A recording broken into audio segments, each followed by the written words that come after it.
Naghain po kanina ng ethics complaint si Representative Toby Tiangco laban kay ako Bicol Representative Saldico dahil sa umano'y illegal na insertion sa 2025 national budget.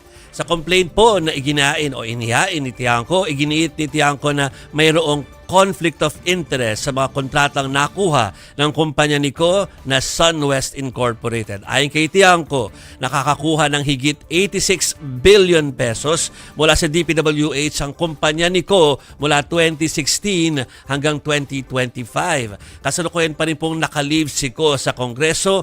Una na siyang binabalaan o nagbabala na po kahapon ng Kamara sa pamamagitan po ni House Speaker Bogie D.